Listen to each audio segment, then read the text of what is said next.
Sam Darnold, only lower on this list because QBs aren't a priority. In terms of like actual value he might bring to your team, he'd be in the top 5 here.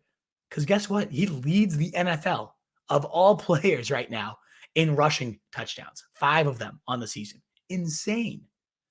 He sits at the quarterback 5 overall because of this output. He's put up 25 points in back-to-back games, over 30 this last week. This Joe Brady offense is unlocking everything we've ever hoped for Sam Darnold. It's hit its peak. We talked about the zone option being a big thing for Teddy Bridgewater potentially last year. Darnold's the one that's actually executing it to perfection. It's like their go-to goal line play, and it continues to work. I don't think it's a fluke at all. It's not something that is unsustainable. Yeah, he's not going to run for 15 touchdowns on the season or anything crazy like that, but he might get to 7, 8, and he's already at 5, right? So probably 8 to 9, maybe even 10 for Darnold, given how well they execute that. DJ Moore just lighting it up. This is sustainable. This does not feel fake at all. If you're desperate for a quarterback, I know I say 6 to 8% of your fab, he'd be worth 20% if you need a QB at a bad clip. Had a sneeze. Latavius Murray, 48% rostered, so he's probably not out there in leagues, but I did see him get dropped by a lot of people, rightfully so, frustrated with that backfield for the Ravens. Well, Tyson Williams, after playing over half the snaps after being the starter for 3 straight weeks, is now healthy and active. And that opened up a clear-cut starting role, clear-cut workhorse role for Latavius Murray. He handled 78.3% of the running back rushes. That's the highest of any Raven all season, and pretty much over the last couple of years, because they've always been around a 60-40 split between Mark Ingram, J.K. Dobbins, whoever else has been there. So that was a monstrous performance volume-wise. Now, he didn't do a whole ton with it. 59 yards on those 18 carries, did find the end zone, did have 51 yards after contact, so he's getting kind of decked in the backfield and making some stuff happen. Looking pretty decent, though. Bell back to the practice squad, might get elevated again. But just in case Murray got dropped, some usable in one of the run-heaviest offenses in the league. He's averaging like a touchdown a week at this point. Worth a stash for sure. Daniel Jones. Can't believe I'm saying it, but 31% rostered. Another great quarterback out there in a lot of leagues. 5 to 6% of your fab, in my opinion. He's the quarterback 6. Darnold was the QB 5. Daniel Jones the QB 6. What is going on in the NFL this year? I do not know. Craziness. But he had 400 yards, finished as the quarterback 7 this past week, and that happened with only 4 scrambles. He has 27 carries, which is 3rd among the quarterbacks in the NFL. So you got that kind of Danny Jones, Konami upside. He's actually sneaky athletic. One of my favorites bet every week is the Daniel Jones rushing prop. He had 90 rushing yards just a couple weeks ago. I mean, the guy can run, but now we're also seeing him get on his arm. 400 yards without Sterling Shepard, without Darius Slayton. Kenny Golladay emerging, Kadarius Toney looking like the speed of a first rounder that you'd want to see. 79 yards on 6 catches, 9 targets. Like, if everybody comes back healthy, he's going to have a plethora of weapons on a team that is moving the ball at a good clip. And his fantasy matchups are getting friendlier and friendlier as the season goes. Never mind the fact that Saquon Barkley, 2 scores, looking like he is back into Saquon form, especially as a dynamite receiver. All good stuff for Daniel Jones.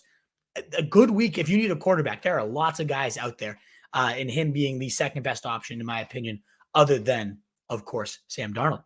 Hunter Renfrow, back-to-back weeks finding the end zone, only 27% roster. I think he's worth 6 to 9% of your fab. He is now averaging 7.5 targets per game this season as their slot guy. He is behind. He led the team in targets with 8 this last week over Darren Waller. Insanity. It seems to me like he's going to be the steadiest receiver here compared to Ruggs, compared to Bryan Edwards, even though those guys have way more sizzle.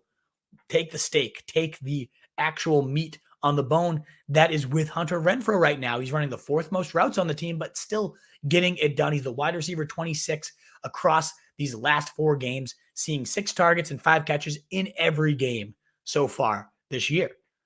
Certainly plenty more ceiling out there for you, but on the shallow waters, if you need something usable, quality high floor there with Hunter Renfrow. And again, guys, as we round out these last 2 guys and then some stashes for you, that thumbs up will help us get out to more people. 20 questions right now. Love to see it. Continue getting them in. We'll get to all of those after I wrap these up. But again, thumbs up, help us get to more people. If you're subscribed, hit the bell so you're always ready to be live with us here as we go. Last 2 here. Van Jefferson. If you're looking for ceiling over Renfrow, this is the guy that has it. 6 receptions, 90 yards, and a T. Led the Rams in all 3 categories this last week, despite the loss. He is now seen 4.5 targets per game, running around on 83% of Stafford's dropbacks. He's the guy. Yeah, we see Deshaun Jackson have a big week every now and again, but Van Jefferson is routinely out there and running the deep routes. Also has that kind of handcuff with benefits upside. Like he's a guy that you can use certainly right now, given the upside he's shown. Yet, if anything happens to Woods or, God forbid, Cooper Kupp, MVP of fantasy right now, Van Jefferson would immediately be an every week wide receiver 3. So I really like stashing this guy. He's seen a 13.4% target share compared to 18.7% for Woods. Yet Jefferson's averaging more points per game, 11.9 compared to 11.5 for Woods.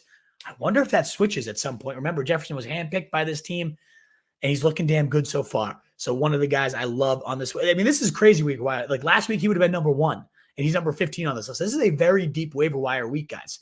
So get your money ready. This is a good week to be spending, good week to be buying, good week to wake up at like 4 a.m. and check who's left out there by your league mates, because there are going to be plenty of good scraps out there. And last but not least, in terms of startability, and maybe least, but quarterback-wise, again, another great name, Taylor Heinicke, has put up 20 or more fantasy points in every start, nearly 30 points this last week after he went 290 yards, 3 touchdowns, also added 5 rushes for 43 yards. Another sneaky Konami guy. He's kind of like a younger Fitzpatrick. He makes plays that make you hold your breath, think he's going to just ruin the game. And then he makes these unbelievable cross-body throws, scrambling, that somehow get completed in the end zone for touchdowns.